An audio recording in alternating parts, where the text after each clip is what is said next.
충격적인 문화 현상이 한국가를 뒤흔들고 있습니다.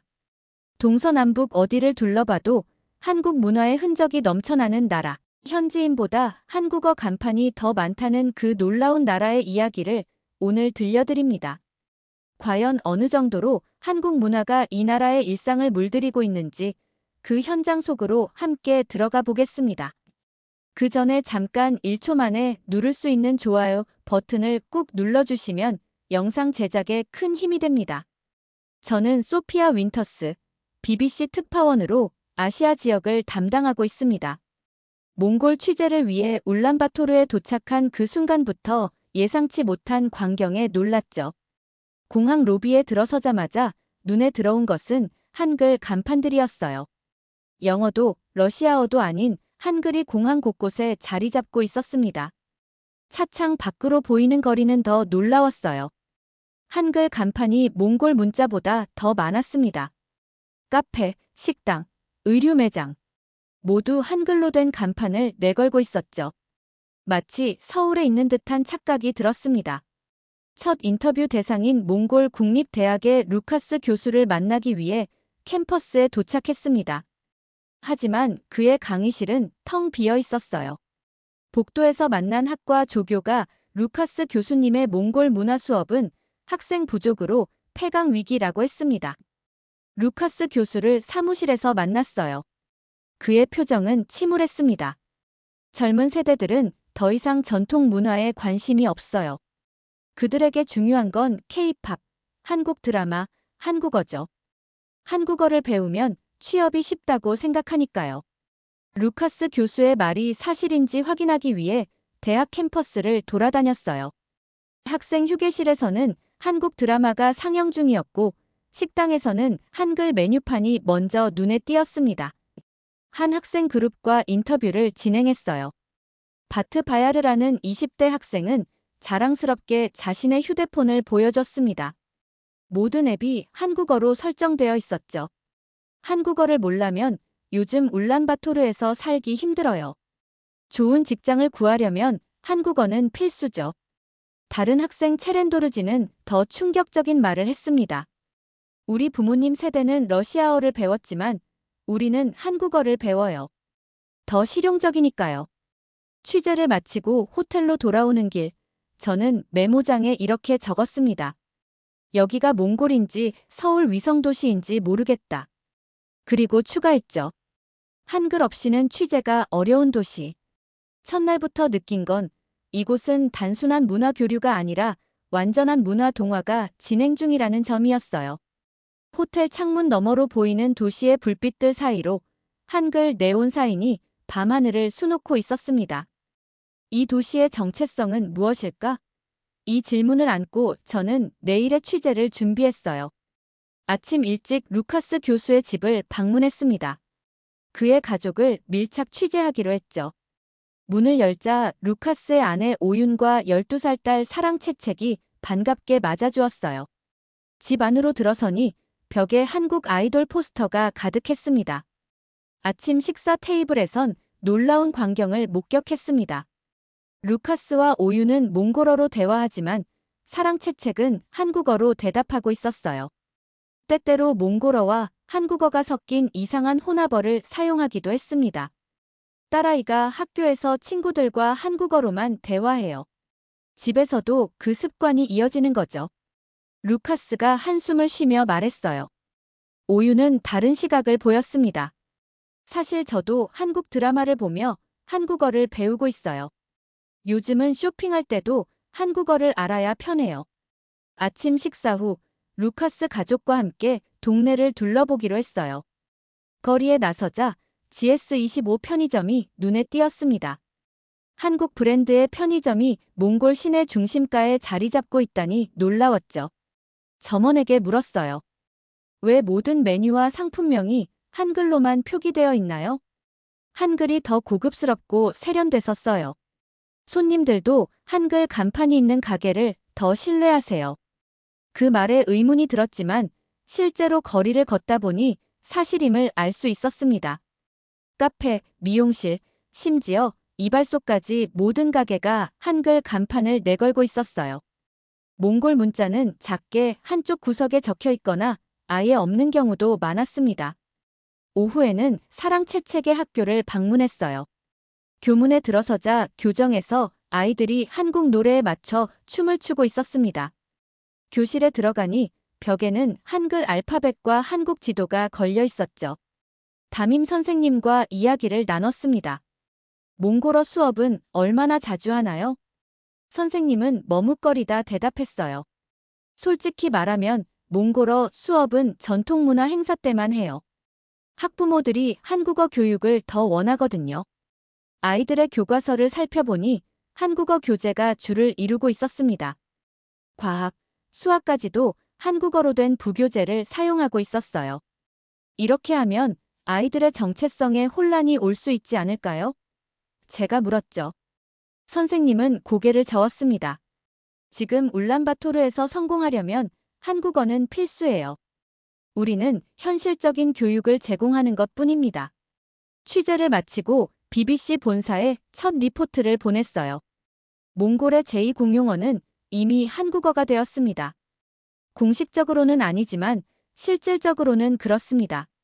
울란바토르의 젊은 세대에게 한국어는 선택이 아닌 필수가 되었습니다. 호텔로 돌아오는 길, 한 작은 식당에 들어갔어요. 메뉴판은 당연히 한글이었습니다. 영어로 주문하려 했지만 직원은 이해하지 못했어요.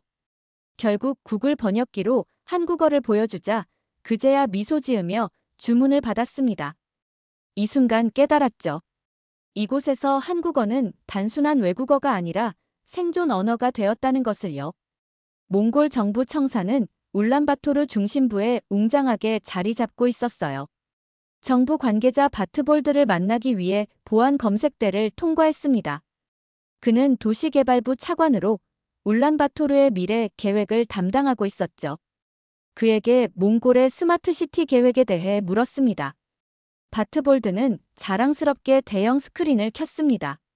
화면에 나타난 것은 완전히 변모한 울란바토르의 모습이었어요. 하지만 그 모습이 서울과 너무 닮아 있어 놀랐습니다.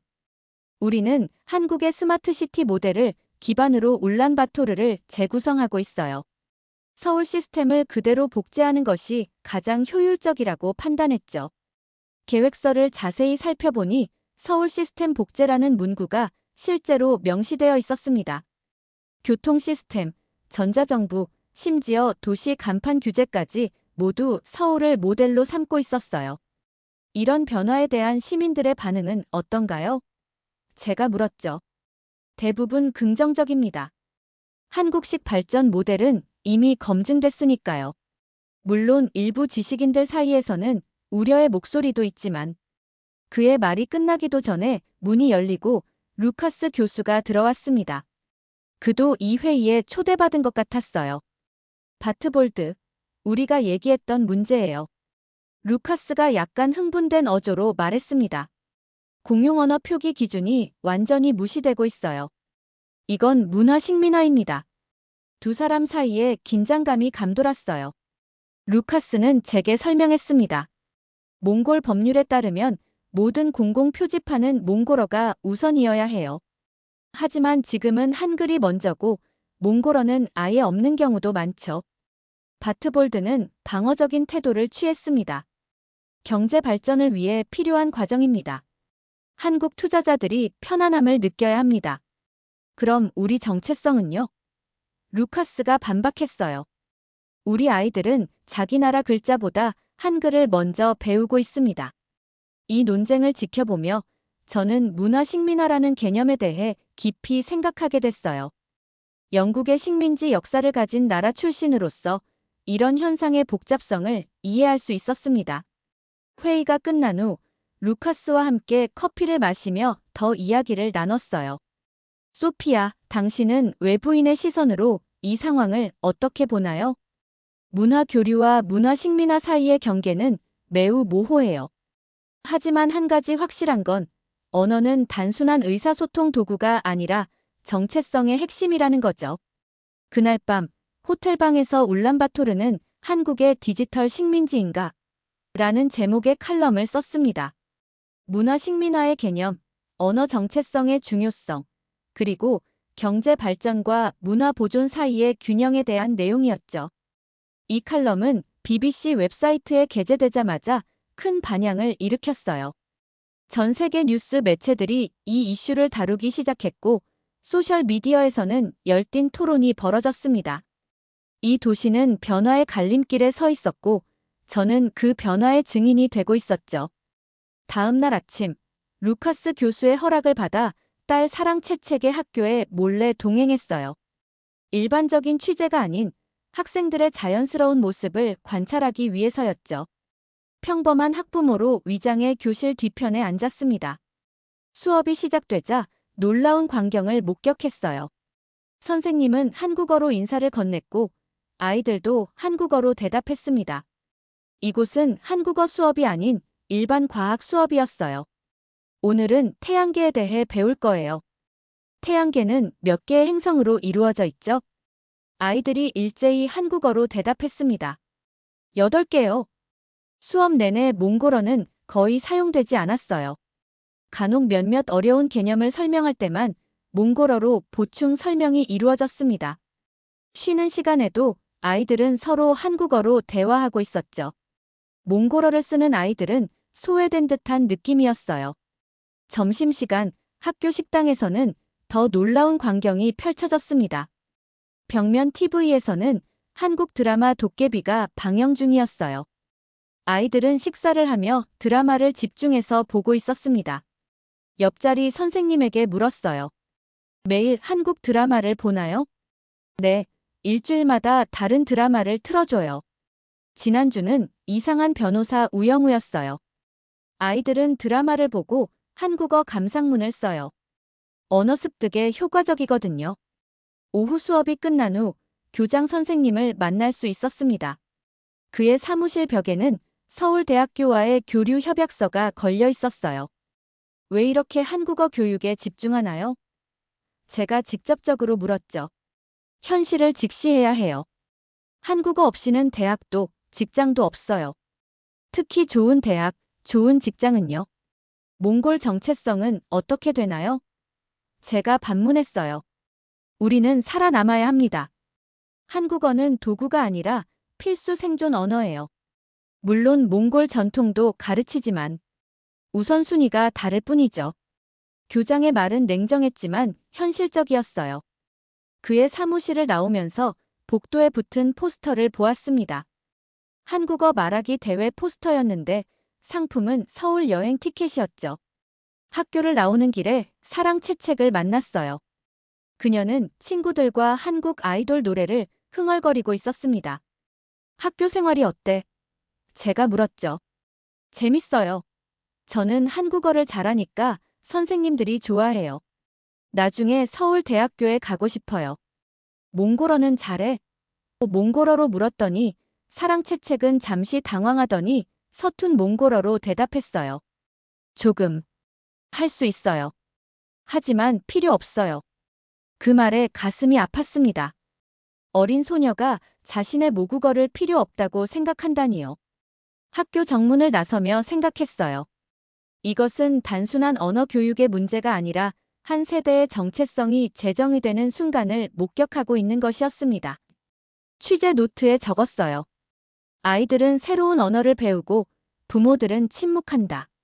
그 침묵 속에서 한 문화가 서서히 지워지고 있다. 울란바토르에서의 취재를 마무리하고 루카스 교수의 제안으로 서울로 향했습니다. 몽골 이주 노동자들의 실제 삶을 취재하기 위해서였죠. 인천공항에 도착하자마자 느껴지는 활기찬 에너지가 인상적이었어요. 여기가 몽골 젊은이들이 그토록 동경하는 곳이군요. 루카스에게 말했습니다. 네, 그들에게 서울은 기회의 도시죠. 하지만 실제 이주 노동자들의 삶은 TV에서 보는 것과 많이 다릅니다. 다음 날 아침 일찍 서울 외곽의 공단 지역으로 향했어요. 그곳에는 많은 몽골 노동자들이 일하고 있었습니다. 작은 공장 하나를 방문했어요. 기계 소음 속에서 20여 명의 몽골인들이 묵묵히 일하고 있었습니다. 바트 치맥이라는 30대 여성 노동자와 이야기를 나눴어요. 그녀는 5년 전 더 나은 삶을 위해 한국에 왔다고 했습니다. 처음 왔을 때는 한국어를 전혀 몰랐어요. 그때는 정말 힘들었죠. 바트침에게 눈에 눈물이 고였습니다. 관리자가 지시하는 것을 이해하지 못하면 소리를 지르고 때로는 물건을 던지기도 했어요. 공장 관리자와도 이야기할 기회가 있었습니다. 사실 한국어 못하면 위험한 일부터 시켜요. 의사소통이 안 되니까 간단한 일, 힘든 일을 맡길 수밖에 없죠. 이 말을 들으며 울란바토르의 아이들이 왜 그토록 한국어를 배우려 하는지 더 깊이 이해하게 됐어요. 언어는 단순한 의사소통 도구가 아니라 생존과 인간 대우를 받기 위한 필수 요소였습니다. 오후에는 서울 시내의 몽골 음식점을 방문했어요. 그곳에서 만난 에르덴은 한국에서 10년간 일한 후 자신의 식당을 열었다고 했습니다. 한국어를 배우는데 3년이 걸렸어요. 그 전까지는 정말 개처럼 살았죠. 하지만 언어를 익히고 나니 세상이 달라졌어요. 존중받기 시작했고 더 나은 일자리를 구할 수 있었습니다. 에르덴의 식당 한쪽에는 작은 모임이 있었어요. 그들은 모은 돈으로 울란바토르에 한국식 카페를 창업하기 위한 계획을 세우고 있었습니다. 한국에서 배운 것을 몽골에 가져가려고 해요. 사람들이 좋아할 거예요. 이 순간 깨달았습니다. 한국어는 몽골인들에게 양날의 검과 같았어요. 한편으로는 기회와 더 나은 삶의 도구였지만 다른 한편으로는 자신의 뿌리에서 멀어지게 하는 원인이기도 했죠. 저녁, 루카스와 함께 한강변을 걸으며 생각을 정리했어요. 제가 보기에 한국어는 몽골에겐 무기이자 족쇄 같아요. 생존을 위해 필요하지만 그 과정에서 뭔가 중요한 것을 잃고 있는 것 같습니다. 루카스는 고개를 끄덕였어요. 정확히 그거예요. 우리는 발전하기 위해 한국의 도움이 필요해요. 하지만 우리의 정체성까지 잃고 싶진 않습니다. 서울의 밤 풍경을 바라보며 울란바토르의 미래가 이런 모습이 될지 상상했어요. 화려함과 효율성 뒤에 숨겨진 대가는 무엇일까? 그리고 그 대가를 지불할 가치가 있을까? 이 질문들을 안고 호텔로 돌아왔습니다. 서울에서의 취재를 마치고 울란바토르로 돌아온 저는 루카스 교수와 함께 카페에 앉았어요. 그는 오랫동안 고민해온 아이디어를 꺼냈습니다. 소피아, 몽골의 이중언어 체계를 공식적으로 도입하는 제안을 준비했어요. 한국어의 유용성은 인정하되 몽골어도 동등하게 보존하는 거죠. 루카스가 보여준 제안서는 매우 구체적이었어요. 모든 공공 표지판과 문서에 몽골어와 한국어를 동등하게 표기하고 학교에서는 두 언어를 균형 있게 가르치는 내용이었습니다. 이 제안을 정부에 제출할 예정이에요. 하지만 더 큰 영향력을 위해 당신의 도움이 필요합니다. 그 순간 아이디어가 떠올랐어요. 이 내용을 다큐멘터리로 만들어 국제적으로 알리면 어떨까요? 단순한 뉴스 보도가 아닌 깊이 있는 다큐멘터리로요. 루카스의 눈이 빛났습니다. 정말 좋은 생각이에요. 다음 날부터 본격적인 다큐멘터리 제작에 들어갔어요. 울란바토르의 다양한 모습, 한국어로 소통하는 아이들, 자신의 언어를 잊어가는 노인들, 그리고 두 문화 사이에서 균형을 찾으려는 사람들의 이야기를 담았습니다. 촬영 중 사랑 채책과 그녀의 친구들을 인터뷰했어요. 놀랍게도 아이들은 자신들이 두 언어를 모두 배우길 원한다고 말했습니다. 한국어는 미래를 위해, 몽골어는 우리가 누구인지 기억하기 위해 필요해요. 사랑 채책이 말했죠. 한 달간의 촬영을 마치고 런던으로 돌아가 편집 작업에 몰두했습니다. 다큐멘터리 제목은 두 언어의 도시 울란바토르의 선택으로 정했어요. 완성된 다큐는 BBC 국제 채널을 통해 방영되었고 예상보다 훨씬 큰 반향을 일으켰습니다. 런던에서 열린 국제 교육 포럼에서 이 다큐멘터리를 공개 상영했어요. 포럼에 참석한 교육 전문가들과 정책 입안자들의 반응은 뜨거웠습니다. 몽골의 상황이 단지 한국과의 문제가 아니라 세계화 시대의 보편적 과제임을 모두가 공감했죠. 이중언어 교육의 새로운 모델이 필요합니다. 문화 정체성을 지키면서도 세계화에 적응할 수 있는 방법이요. 제가 포럼에서 발언했어요. 놀랍게도 영국 교육부에서 몽골어 한국어 앱 개발 프로젝트에 후원을 제안했습니다. 이 앱은 두 언어를 동시에 배울 수 있도록 설계되었고 몽골의 문화적 콘텐츠를 담고 있었어요. 앱이 글로벌 출시되자 예상치 못한 일이 벌어졌습니다. 한국인들이 몽골어를 배우기 시작한 거예요. 한국 기업들이 몽골 시장에 더 깊이 진출하면서 몽골어에 대한 관심도 높아졌습니다. 울란바토르에 돌아와 루카스에게 이 소식을 전했어요. 당신의 제안이 국제적인 움직임을 만들어냈어요. 이제 한국인들도 몽골어를 배우고 있답니다. 루카스는 기뻐하면서도 신중했습니다. 이건 시작에 불과해요. 진정한 변화는 이제부터입니다. 몽골 정부는 루카스의 이중언어 체계 제안을 검토하기 시작했어요. 교육부 장관과의 미팅에서 루카스는 열정적으로 자신의 비전을 설명했습니다. 우리는 한국어의 실용적 가치를 인정하면서도 몽골의 정체성을 지켜야 합니다. 두 언어가 공존하는 모델이 필요해요. 장관은 고개를 끄덕였습니다. BBC 다큐멘터리를 보고 많은 생각을 했어요. 당신의 제안을 진지하게 검토하겠습니다. 그날 저녁 기쁜 소식이 들려왔어요. UN 교육위원회에서 우리 다큐멘터리를 특별 상영회에 초청한다는 연락이 온 것입니다. 세계적인 관심이 몽골의 언어 정책 변화를 가속화할 것이라는 희망이 생겼습니다. 호텔 창문으로 울란바토르의 밤 풍경을 바라보며 생각했어요. 한글 네온사인들 사이로 몽골 전통 문양의 조명들도 보이기 시작했습니다. 작은 변화였지만 의미 있는 시작이었죠. 루카스에게 문자를 보냈습니다. 우리가 시작한 대화가 변화의 물결을 만들고 있어요. 이것이 진정한 저널리즘의 힘이 아닐까요? 그의 답장이 곧 도착했어요. 소피아, 당신은 단순한 관찰자가 아니라 변화의 촉매제가 되었습니다. 감사합니다. 이 말에 가슴이 따뜻해졌습니다. 저널리스트로서 단순히 상황을 보도하는 것을 넘어 긍정적인 변화에 기여할 수 있다는 것은 큰 보람이었어요.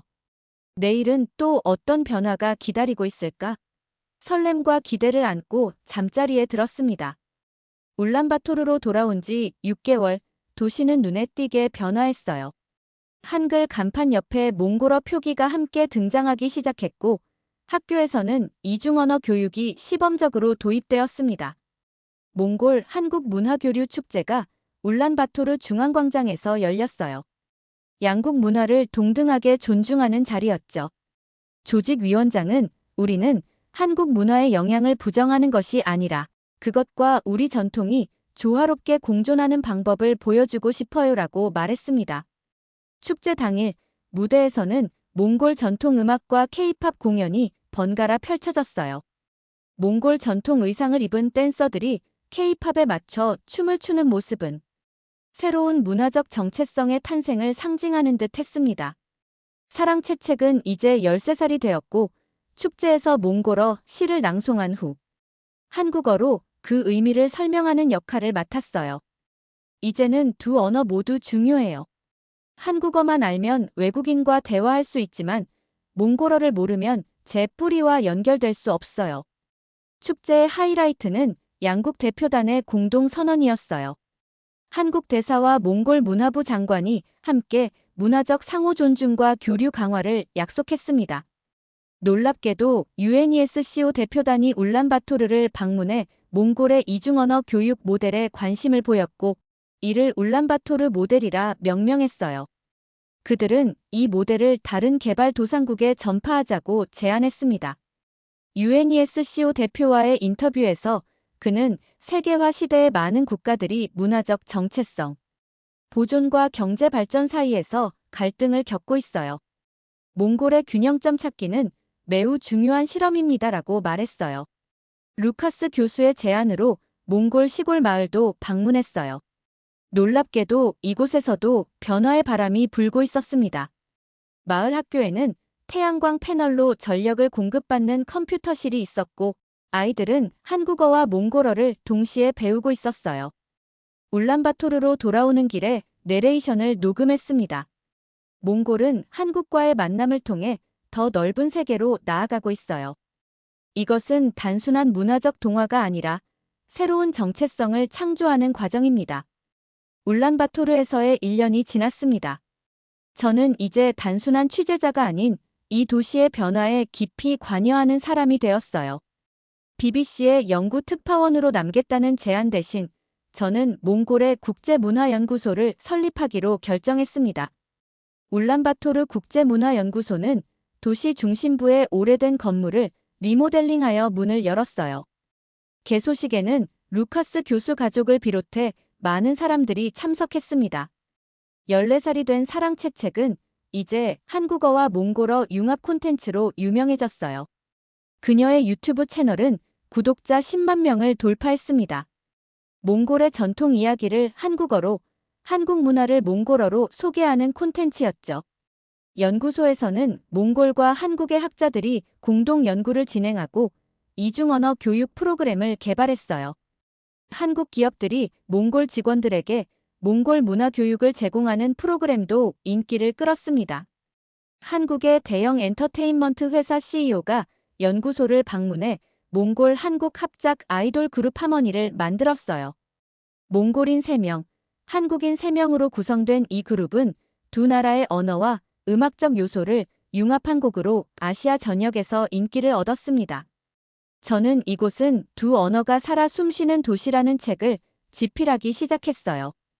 울란바토르의 지세대를 인터뷰하며 그들이 자신을 하이브리드 세대라고 부르는 것을 발견했습니다. 몽골의 뿌리와 한국의 영향이 자연스럽게 융합된 새로운 정체성을 가진 세대였어요. 뉴욕타임스와의 인터뷰에서 한국 문화의 확산을 어떻게 평가하시나요? 라는 질문에 저는 이렇게 대답했습니다. 한국 문화의 확산은 단지 확산이 아니라 동화와 부활의 도화선이었어요. 몽골은 한국 문화를 받아들이는 과정에서 자신의 정체성을 재발견했습니다. 이것은 제국주의가 아니라 상호 진화입니다. 울란바토르의 밤하늘을 바라보며 지난 3년을 돌아봤어요. 처음 보았던 한글 네온사인들 사이로 이제는 몽골 전통 문양의 조명들이 조화롭게 빛나고 있었습니다. 저는 이제 이 도시의 일부가 되었어요. 울란바토르는 두 언어, 두 문화가 만나 새로운 무언가를 창조해내는 실험실이 되었고 그 실험은 지금도 계속되고 있습니다. 오늘의 사연 어떠셨나요? 저는 다음에 더 놀라운 사연으로 찾아올게요.